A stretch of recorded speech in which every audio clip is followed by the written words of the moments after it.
Vers 19h, le 13 octobre 1987, Christine Gallagher, 15 ans, rentra de l'école. Elle appela Wendy, sa sœur aînée, mais n'obtint pas de réponse. Hey Wendy! Leur mère n'était pas encore rentrée du travail, mais Wendy était censée être revenue de l'école depuis quelques heures. Christine se rendit dans sa chambre à coucher pour voir si elle y était. Elle y trouva le corps inerte de sa sœur de 16 ans. On envoya immédiatement des policiers et des experts à l'appartement des Gallagher. Christine était affolée. On la conduisit à une voiture de police pendant que les agents entraient dans l'appartement. À l'intérieur, ils remarquèrent que le salon était rangé et propre. Mais dans la chambre à coucher, ils découvrirent l'horreur. La victime, partiellement nue, avait été bâillonnée et on lui avait ligoté les mains dans le dos à l'aide d'un drap. Elle avait été poignardée à plusieurs reprises. On ne trouva aucune trace de sperme, mais de toute évidence, elle avait été violée. Pour le lieutenant John Murray du service de police de Griffith, la scène était très troublante. Je suis entré dans l'appartement et j'ai vu la victime, Wendy Gallagher. Je me suis rendu compte de la sauvagerie avec laquelle elle avait été tuée. Je n'avais jamais rien vu de tel. J'avais alors 17 ans d'expérience au sein du service des homicides et jamais je n'avais été témoin d'une scène d'une telle violence. Les experts commencèrent à examiner minutieusement la scène. À proximité de la fenêtre, sur le mur et le rideau, ils découvrirent des éclaboussures de sang. Ils appliquèrent du nitrate d'argent. Ce produit chimique réagit au contact de l'huile présente dans les empreintes digitales.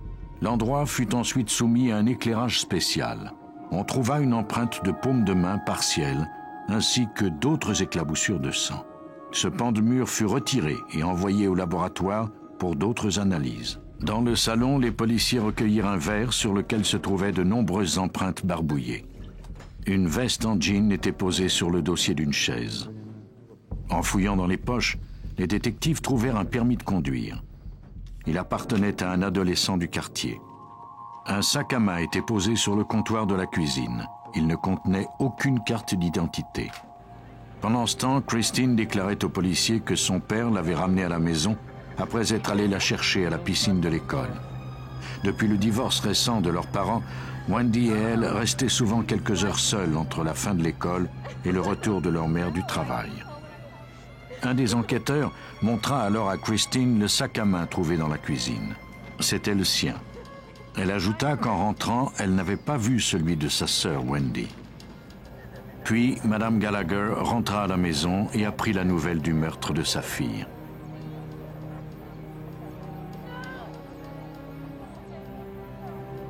Dévastée par le chagrin, elle ne pouvait croire que quelqu'un ait pu en vouloir à la vie de sa fille. Wendy était si charmante et tellement gaie. Dans la veste de jean se trouvait un permis de conduire. Christine et sa mère reconnurent sans mal le visage sur la photo. Il s'agissait du petit ami de Wendy. Les experts du laboratoire de Lake County commencèrent l'examen des empreintes découvertes dans l'appartement de la victime. Ils examinèrent d'abord le verre. En y appliquant de la poudre, ils aperçurent 2 empreintes très nettes. L'une de ces empreintes avait été laissée par Wendy. Quant à l'autre, elle ne provenait pas d'un des membres de la famille Gallagher. Les experts examinèrent ensuite la section de mur recueillie dans la chambre de Wendy. Pour ne pas risquer de détruire l'indice, ils travaillèrent à partir de photos. Encore une fois, l'empreinte de la paume de main n'avait pas été laissée par un des membres de la famille. Compte tenu de sa proximité avec les éclaboussures de sang et de la fenêtre, l'expert Ronald Latch en conclut que l'individu qui l'avait laissé avait été surpris par quelque chose. Il s'est appuyé et a regardé à travers les rideaux car il y avait du sang sur le bord de ce rideau ainsi que sur le mur. Il regardait dehors de peur que quelqu'un n'arrive. Il a peut-être entendu le bruit d'une portière d'auto se refermer. Mais il ne sembla pas s'inquiéter bien longtemps. Lors de l'analyse de la scène, les experts ne trouvèrent aucune trace d'entrée ou de sortie par effraction. Après avoir commis ce meurtre brutal, le tueur était parti calmement, sans doute par la porte avant. Les enquêteurs étaient persuadés que les empreintes les mèneraient à l'identité du meurtrier. Ils les introduisirent dans le système informatisé d'identification d'empreintes digitales. Malheureusement, elles ne correspondaient à celles d'aucun suspect. Les détectives concentrèrent leurs efforts sur le petit ami de Wendy. Pourquoi donc sa veste était-elle dans l'appartement des Gallagher? Le jeune homme leur expliqua que Wendy s'était plainte d'avoir froid plus tôt à l'école. Il lui avait prêté sa veste pour qu'elle puisse la porter en rentrant chez elle. Il était chez lui avec ses parents au moment du meurtre. Il ne savait pas du tout qui avait pu s'en prendre à elle. Elle avait d'excellents résultats scolaires et jouissait d'une grande popularité en raison du fait qu'elle était cheerleader. Il l'aimait beaucoup et ne pouvait pas croire qu'il ne la reverrait plus jamais. Même s'il avait un alibi solide, les policiers prirent ses empreintes digitales avant de lui donner congé. Une analyse ultérieure prouva son innocence. Les policiers passèrent les jours suivants à interroger les nombreux amis de Wendy ainsi que ses voisins. On dressa une liste de 50 suspects potentiels. Ils furent cependant tous éliminés suite à l'analyse de leurs empreintes digitales.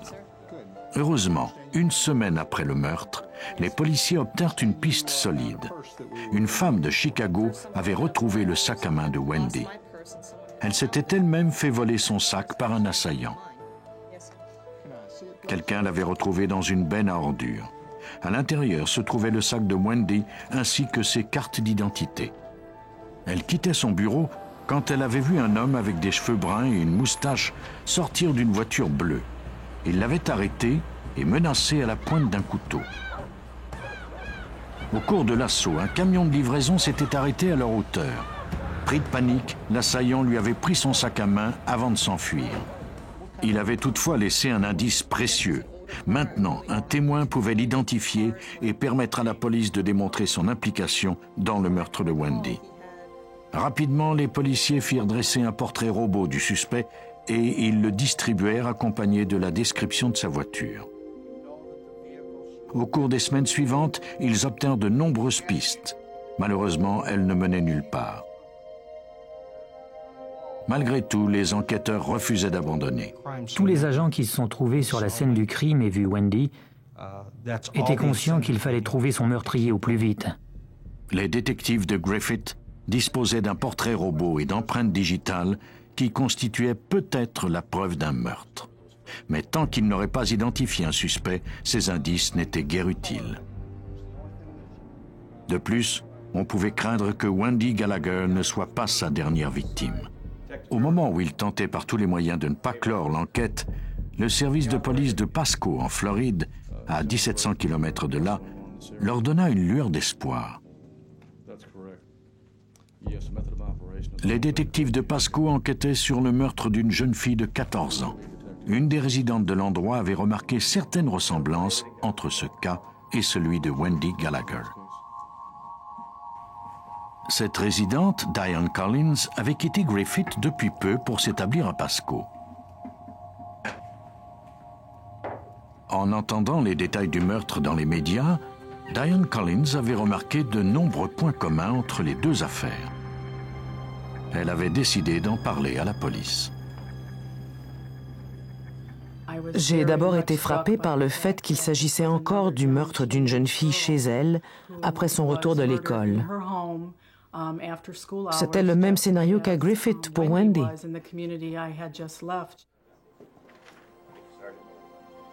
Les chances que cette piste fasse évoluer l'enquête étaient minces, mais les détectives de Griffith n'avaient rien d'autre à se mettre sous la dent. Ils demandèrent au service de police de Pasco de leur faire parvenir le dossier de l'affaire. En janvier 1988, Janet Clark, 14 ans, avait été retrouvée dans sa chambre à coucher par son jeune frère peu après 18 heures. Il était rentré à la maison avec son père avec lequel il venait de faire des courses. Janet était revenue de l'école quelques heures plus tôt.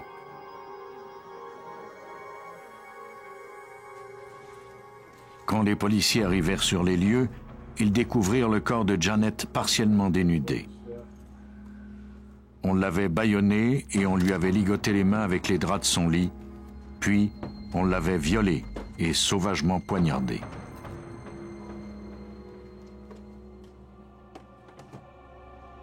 On ne retrouva aucune empreinte digitale, mais les experts recueillirent des traces d'ADN lors de l'autopsie. On ne disposait pas encore de suspects pour effectuer des comparaisons. Le détective Carl Grimmer croyait que l'intuition de Diane Collins ne l'avait pas trompé.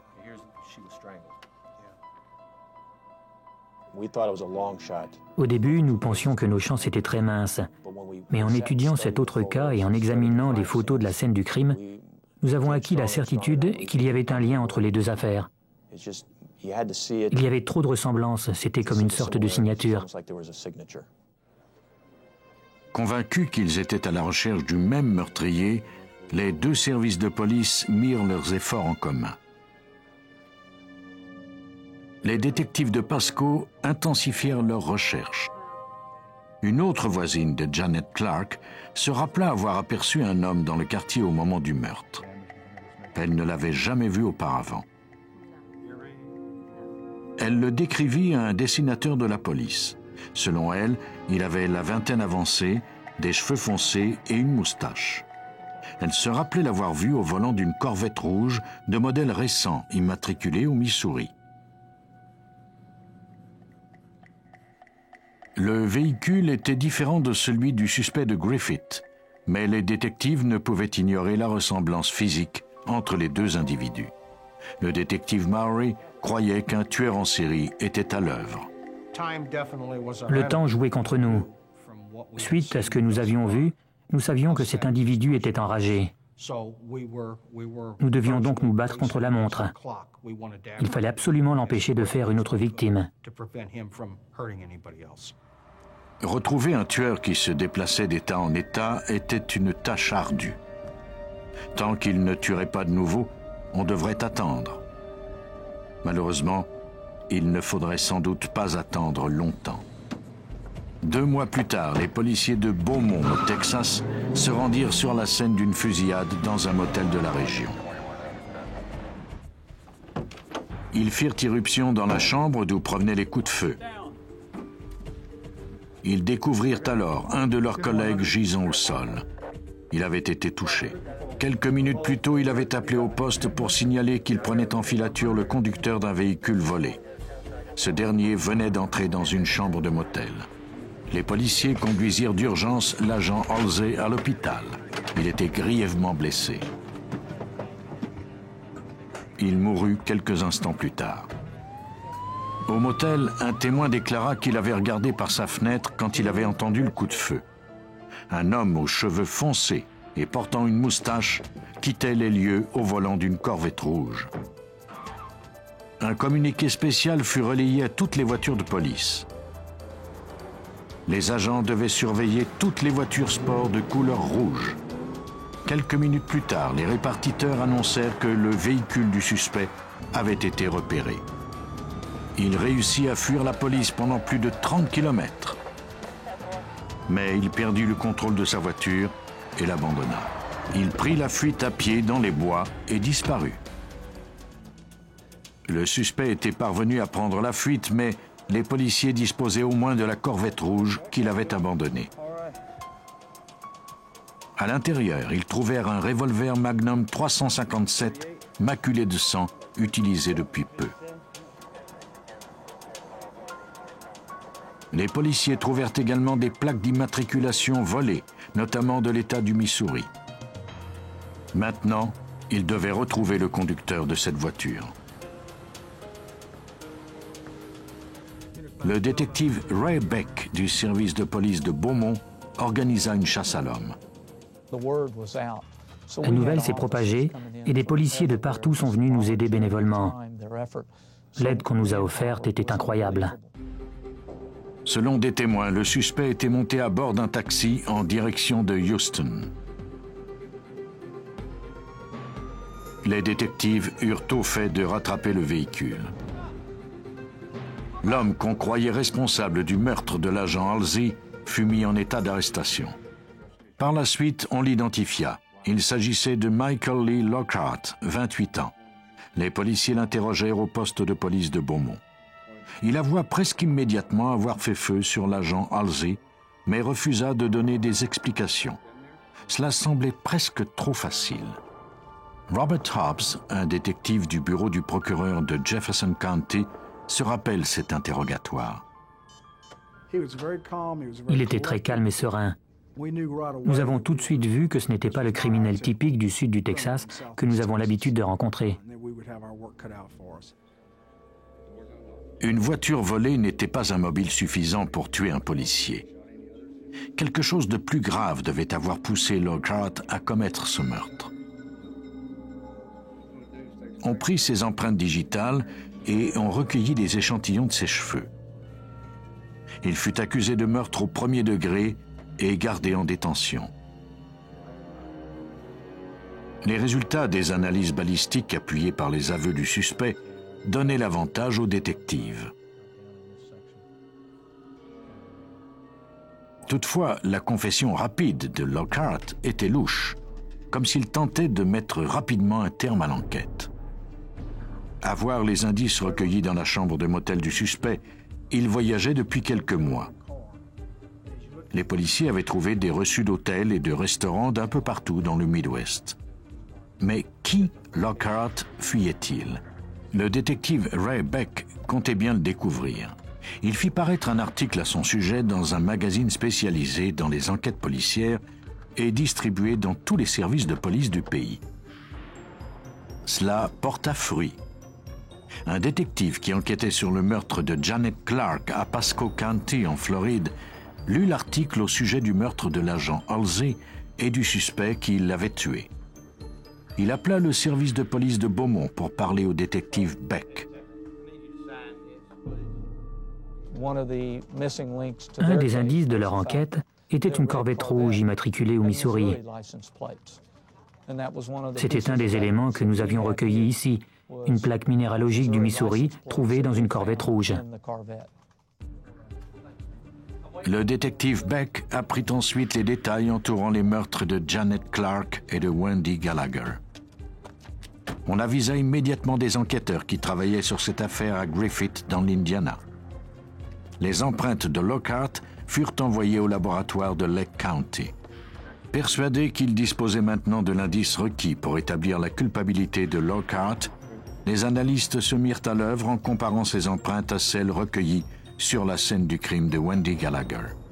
Après l'examen comparé des deux empreintes, l'expert Ronald Latch était convaincu qu'on avait retrouvé le meurtrier de la jeune fille.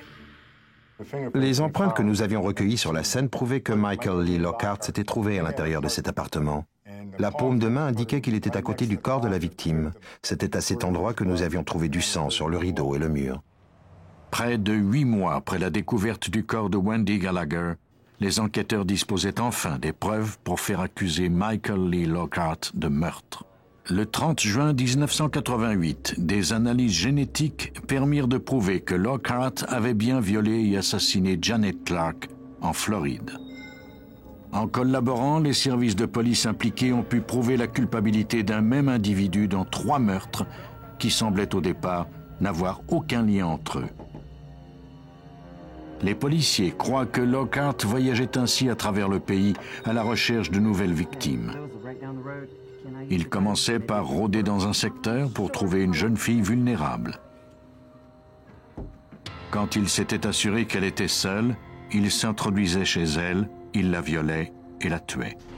Michael Lee Lockhart a comparu devant les tribunaux des 3 États. Il a été condamné à mort dans chacun des cas. On l'a exécuté au Texas le 9 décembre 1997.